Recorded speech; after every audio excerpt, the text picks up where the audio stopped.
अस्सलाम वालेकुम everyone, welcome to R S academia. आज हम जिस एक्सरसाइज को डिस्कस करेंगे that is the exercise 2.2 of unit 2 लोगैर्थमेटिक।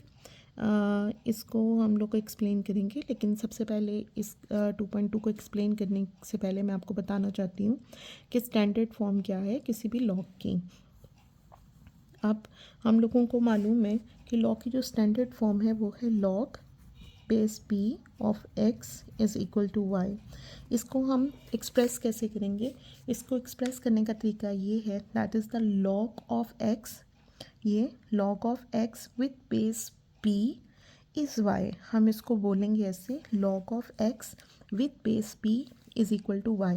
ये हमारी लॉग की फॉर्म में है, लेकिन जब हम इसको एक्सपोनेंशियल फॉर्म यानी नॉर्मल फॉर्म, या आप ये कह लो ऑर्डिनरी नोटेशन, उसको हम लॉग में एक्सपोनेंशियल फॉर्म बोलते हैं। ठीक है, एक्सपोनेंशियल फॉर्म में हम इसको कैसे लिखते हैं? दैट इज़ द, हम कहेंगे कि जो बेस है हम लोगों की यहाँ पर आएगी। मैंने आपको कहा log of x with base p equals to y. अब बेस हमारी यहाँ पर आएगी और बेस की पावर होगी जो हमारी इक्वल है, मतलब p की, आगे इसको हम बोलेंगे कि p की power y is equal to x। मतलब आप इसको लॉग की वैल्यू को चाहे एक्सपोनेंशियल में चेंज करें और चाहे एक्सपोनेंशियल को लॉग में चेंज करें, ये इसी तरह कन्वर्ट होगा। लॉग को हम बोलेंगे लॉग की base p, log of x with base p equals to y, और एक्सपोनेंशियल फॉर्म में मालूम होगा हमें कि b की power y equal to x।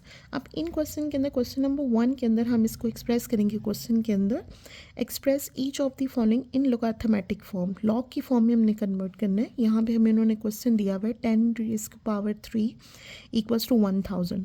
अब इसकी लॉग की फॉर्म में हम जब ने किया 10 की पावर 3, इट मीन्स डैट जब हमने यहाँ पे ये लॉग b था, लॉग x था, तो ये x हमारे पास किधर चला गया? यहाँ पर, जबकि बेस हमारे पास यहाँ पर आ जाती है। ठीक है, इसका मतलब हमारे पास की बेस हो गई 10 लॉग 10, और ये जो इक्वल्स है ये यहाँ पर 100 आ गया इक्वल्स टू 3। इसका मालूम, इसको हम एक्सप्रेस किस तरह करेंगे? Log of 1000 with base 10 equals to 3। ठीक है, log of 1000 with base 10 equals to 3।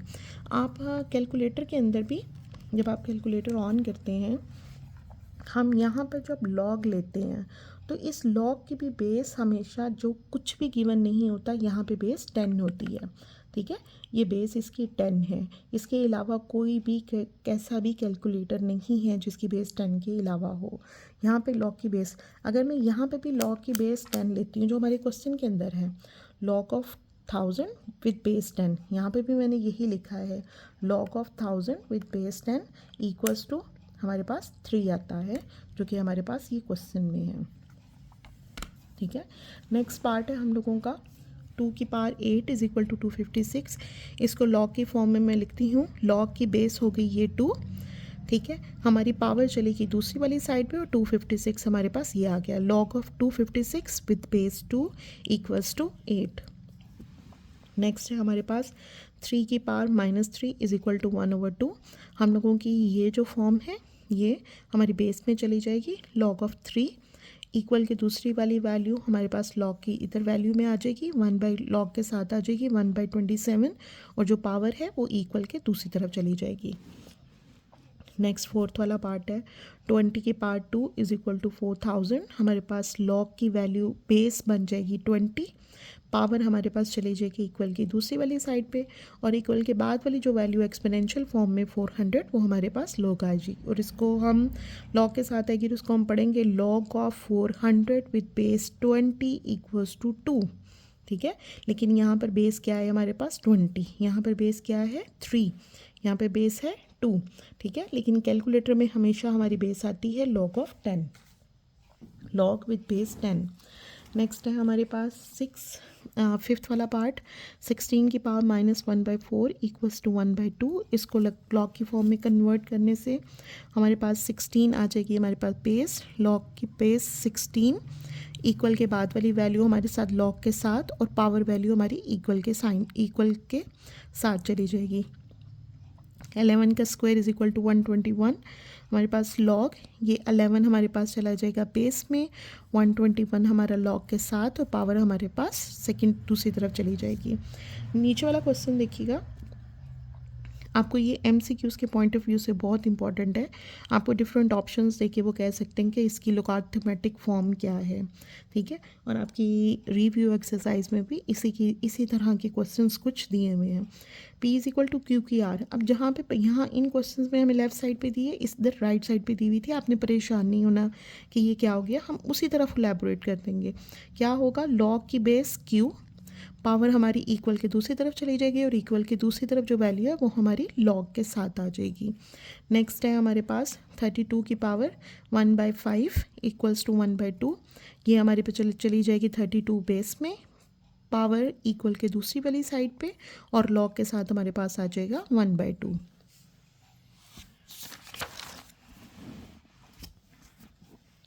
Next है हमारे पास question number 2, express each of the following in exponential form. अब उन्होंने हमें लॉग में पार्ट दिया हुआ है जिसको हमने एक्सपोनेंशियल फॉर्म में चेंज करना है।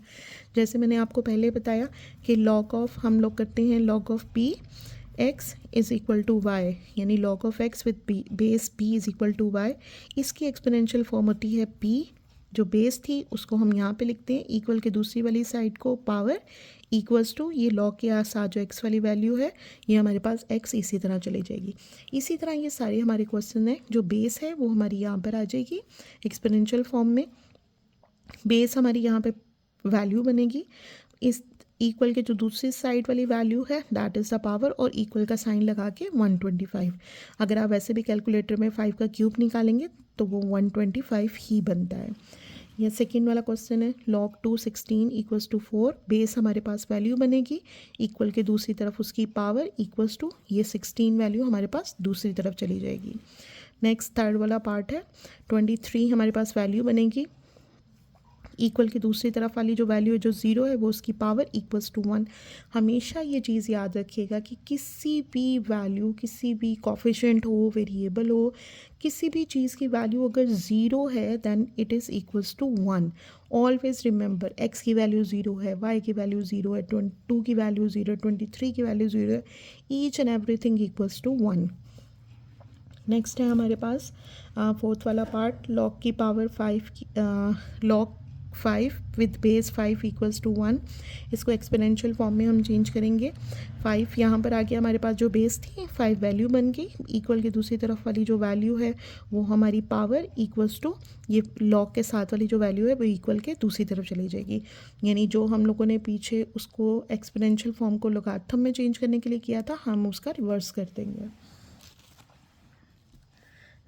नेक्स्ट फिफ्थ वाला पार्ट, लॉग की पावर 2, बेस हमारे पास वैल्यू बन जाएगी, इक्वल के दूसरी वाली साइड पे पावर -3 और 1/8 दूसरी तरफ। आप इन सब वैल्यूज़ को अगर सॉल्व करके भी कैलकुलेटर में देखेंगे तो हमारे पास यही आंसर आते हैं। अब यहाँ पे उन्होंने रिवर्स लॉग को इस तरफ रख के लिखा हुआ है, ये 9 बेस थी हमारे पास, बेस यहाँ पर आ गई, इक्वल के दूसरी वाली वैल्यू इस बेस की पावर बन जाएगी और लॉग के साथ वाली जो वैल्यू है यहाँ पर 3 आ जाएगी। अगर आप इसको चेंज करके मतलब इसको इस साइड पे लिखते हैं लॉग की पावर 9 3 इज इक्वल टू 1/2 तो उससे भी कोई फ़र्क नहीं पड़ता। यहाँ पर है लॉग की वैल्यू 1 लाख है विद बेस 10 इक्वल्स टू 5।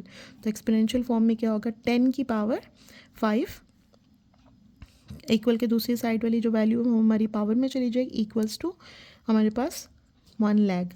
अब आप ये देखिए 10 की पावर 5 थी, इसका मतलब हमारे पास यहाँ पे 5 0 होने चाहिए, तो 1 2 3 4 5, ठीक है।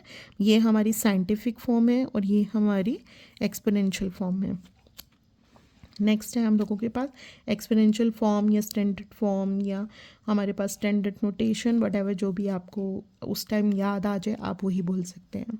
एक्स की पावर 4 एक्स की बेस 4 1/16 इज इक्वल टू -2। इसमें क्या होगा, 4 बेस जो सी है वो हमारी वैल्यू बन जाएगी, इक्वल के दूसरी तरफ वाला -2 हमारी पावर इक्वल्स टू 1/16। ये हमारे छोटे छोटे से क्वेश्चन थे। नेक्स्ट है हमारे पास क्वेश्चन नंबर 3। उन्होंने कहा कि find the value of x in each of the following. In question के अंदर हम लोगों ने x की वैल्यू फाइंड आउट करनी है। लॉग की पावर लॉग की base x 64 is equal to 3। हम सबसे पहले इसको एक्सपोनेंशियल फॉर्म में चेंज करेंगे। एक्सपोनेंशियल फॉर्म में क्या होगा, उसकी बेस जो सी है वैल्यू बन जाएगी, इक्वल की दूसरी तरफ वाली 3, यहाँ पर हमारे पास इसकी पावर इक्वल्स टू 64, x की 3 इज इक्वल टू 64। मैं 64 की फैक्टराइजेशन कर रही हूँ। मैंने 4 की फॉर्म में इस वजह से की है कि मेरे पास यहाँ पे 3 था, ठीक है। मैं 4 इसलिए कर रही हूँ कि वो मेरे पास 4 को 3 से मल्टीप्लाई करूँगी तो मेरे पास 64 आ जाता है। 4 इंटू 4 16 एंड 16 फोर द 64। मेरे पास 4 की पावर 1 2 3 टाइम्स 4 था, मैंने 4 की क्यूब कर ली। अब पावर हमारे पास एक जैसी हैं, ठीक है। तो अगर मैं बेस को कंपेयर करूँगी, ये हमारी बेस है और ये हमारी पावर है। पावर हमारे पास एक जैसी है तो हम बेस को कंपेयर कर सकते हैं। कंपेयर बेस करूँगी तो मेरे पास x की पावर 4, x इक्वल्स टू 4 आ गया है।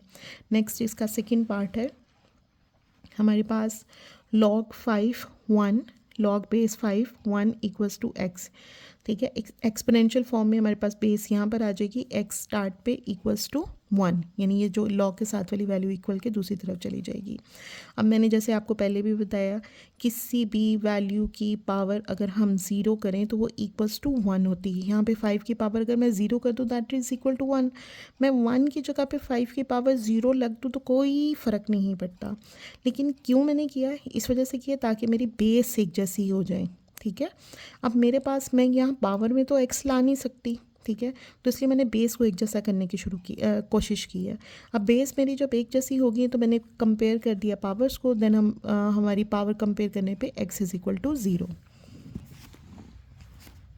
नेक्स्ट थर्ड वाला पार्ट है log base x 8 is equal to 1। Exponential form में चेंज करेंगे, देन x की power 1 equals to 8। Simple question है, x is equal to 8। Fourth वाला पार्ट है हमारे पास, हम एक्सपोनेंशियल फॉर्म में इसको चेंज करेंगे, 10 की पावर -3 इक्वल्स टू x। अब मैंने यहाँ पर इसको चेंज कर दिया है। मैं आपको पीछे यही कह रही थी कि अगर आप इसको कन्वर्ट भी कर देंगे, मतलब ये राइट साइड पे था, इसको लेफ्ट पे भी ले आएंगे तो कोई फ़र्क नहीं पड़ेगा। x इज़ इक्वल टू 10 की पावर -3 था, -3 अगर मैं इसको नीचे ले जाऊँ, मतलब नॉमिनेटर से डिनोमिनेटर में ले जाऊँ तो इसकी पावर नेगेटिव से पॉजिटिव हो जाएगी। ऊपर वाली वैल्यू को नॉमिनेटर बोलते हैं और ओवर के नीचे वाली या बटे के नीचे वाली वैल्यू को हम लोग डिनोमिनेटर बोलते हैं। ये फ्रैक्शन पार्ट होता है हम लोगों का। अब 10 की पावर 3 1 2 3, इसको मैंने आपकी ऑर्डिनरी नोटेशन में लिख दिया। x इज़ इक्वल टू 1/1000 हम लोगों का आंसर है। नेक्स्ट है हमारे पास x लॉग की बेस 4। फिफ्थ वाला पार्ट है हम लोगों का लॉग x की बेस 4 इज़ इक्वल टू 3/2। इन एक्सपोनेंशियल फॉर्म के अंदर जब हम इसको कन्वर्ट करेंगे तो बेस हमारे पास यहाँ पे वैल्यू आ जाएगी इक्वल के दूसरी तरफ 3/2, और हमारे पास x जो एक लॉग की x की वैल्यू है वो इक्वल के दूसरी तरफ चली जाएगी। अब हमेशा ये याद रखिएगा 1/2 जो सा है वो हमेशा पावर होती है अंडर रूट की। मैं 1/2 यहाँ पे, ये 3/2 था, मैं 3/2 को अगर मैं 3 मल्टीप्लाई बाय 1/2 कर दूँ तो ये एक ही चीज़ है, मैंने सिर्फ इसको अलग अलग किया है। ये जो 1/2 है ये हमारे पास अंडर रूट की फॉर्म में आ गया, और ये जो 3 है ये 4 के साथ आ गया। मैं x को इसी तरह इस साइड पे लेकर आ रही हूँ। x is equal to under root 4 की क्यूब 64, और हम लोगों की अंडर रूट 64 की वैल्यू इक्वल्स टू x हो जाती है। That is the answer. Next last part of इस exercise, log 2 1024 equals to x। Exponential form में जब चेंज करेंगे इसको तो ये हमारे पास बेस, यहाँ पर बेस की power x 2x is equal to 1024, यानी ये वैल्यू हमारे पास इक्वल के दूसरी तरफ चली गई। मैंने इसकी फैक्टराइजेशन कर दी है, ये मेरे पास 2 10 टाइम्स आया। मैंने पहले तो इसको 10 टाइम्स लिख दिया, लेकिन बाद में मैंने इसको साइंटिफिक नोटेशन में चेंज करते हुए 2 की पावर 10 कर दिया। मैंने 2 में क्यों इसका फैक्टराइज किया, ताकि इनकी बेस एक जैसी हो और पावर्स को मैं कंपेयर कर सकूँ। By comparing powers x is equal to 10 हमारे पास x की वैल्यू आ गई। That is the answer. Thank you so much. If you like my video, then please subscribe, share and like my channel.